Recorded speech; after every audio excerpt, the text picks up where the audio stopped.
Hey guys, you guys pun tahu yang aku selalu buat macam, bukan selalu lah, kadang-kadang aku buat video underwater punya vlog kan.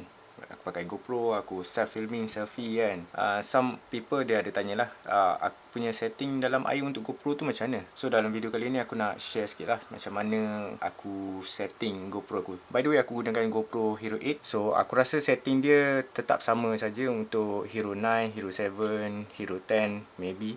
Sebabnya dia lebih kurang je. Tapi untuk dalam air ni, setengah orang masih belum tahu yang red filter ni sangat penting untuk pakai dalam air kalau kita nak shoot pakai GoPro lah. Bila kita masuk dalam air, ketumpatan air, density air tu dia akan menyerap colour merah dulu. GoPro punya footage kalau kita tak pakai red filter ni, dia akan nampak macam hijau atau biru lagi dalam kita pergi. Red filter tak semestinya red filter yang mahal. Yang aku pakai ni daripada Shopee je. Aku ada dalam RM15 je. Ada red filter yang mahal, tapi for most cases yang murah pun dia akan still tolong. Cumanya kalau you guys ada duit lebih, you guys belilah yang macam Polar Pro punya version ke. Slightly better lah in terms of build quality.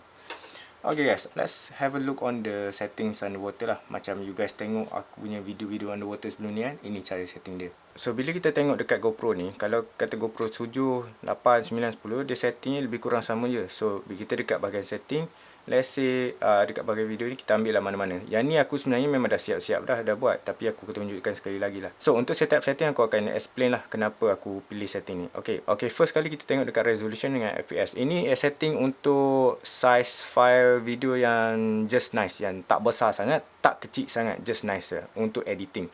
Okay, resolution aku cuma pakai 2.7K instead of 4K and FPS 30 frame per second. So kalau light dekat dalam air tu banyak, korang boleh je pakai 60 frame per second. Sebabnya nanti dia akan bagi kita flexibility untuk editing lah. Ataupun kita still nak kita punya final output 60 frame per second juga. Boleh juga, tak ada masalah. Cumanya kalau kata tempat diving tu, dalam air tu light kurang, korang pakailah 30 frame per second. Sebabnya takut tak enough light dalam video nanti. Lepas tu lens selection, bukan lens selection, maksudnya dari segi viewing angle aku pakai wide. Dalam setting ni dia ada super view, dia ada wide, dia ada linear and narrow. Tapi aku biasa pakai wide je lah. Untuk viewing angle ni korang kena faham, bila korang bawa turun GoPro dalam air or any camera, viewing angle akan jadi lagi sempit tau berbanding dekat daratan. Sebab dalam air ada water refraction. So kita punya eyesight tu jadi macam lebih macam sempit. Sama juga macam kamera.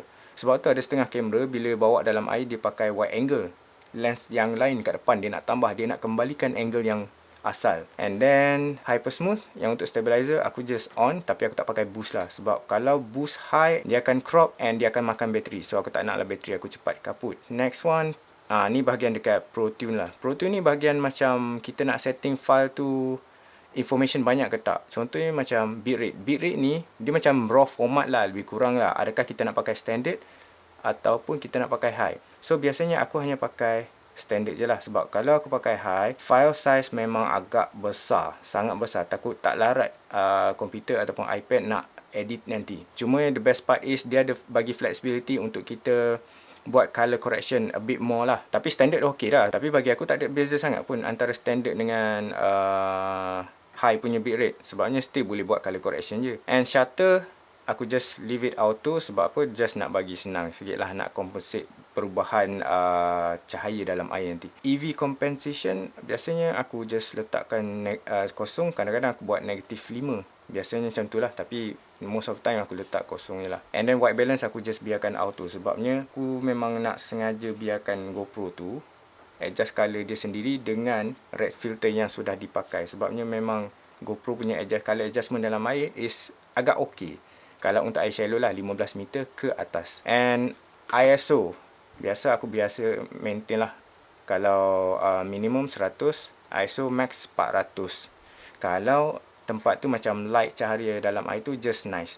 Tapi kalau kata light dalam air tu macam cuaca mendung ke, aku akan boost sikit lah ISO max tu sampailah 800. Okay, ini sebenarnya tapi biasa aku pakai 800 lah. Aku tak nak video tu menjadi macam pecah-pecah sikit. And sharpness aku biarkan medium saja. Sebabnya GoPro punya footage ni dia agak sharp tau.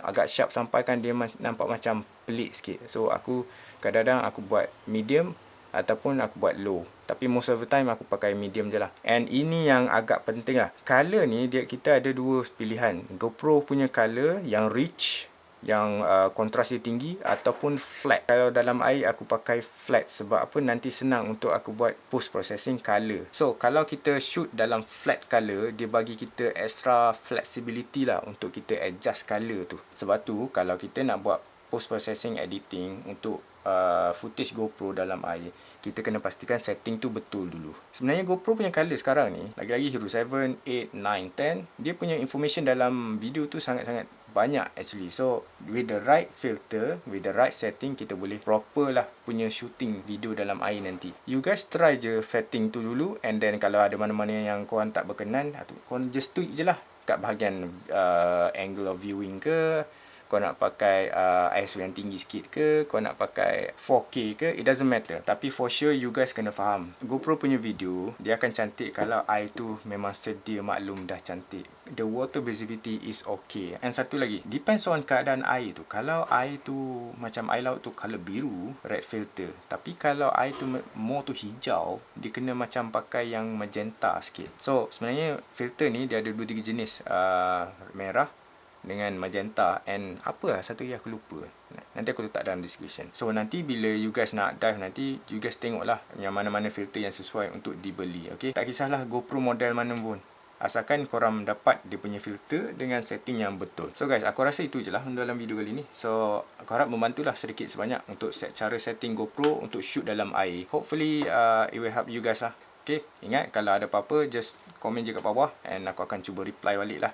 Yang mana-mana macam setting yang tak berapa kena ke apa semua, aku akan bagi suggestion lain pula. Jangan lupa like this video, and please do subscribe kalau you guys rasa video ni menolong, and hopefully see you guys in the next one. Yeah, peace and stay awesome.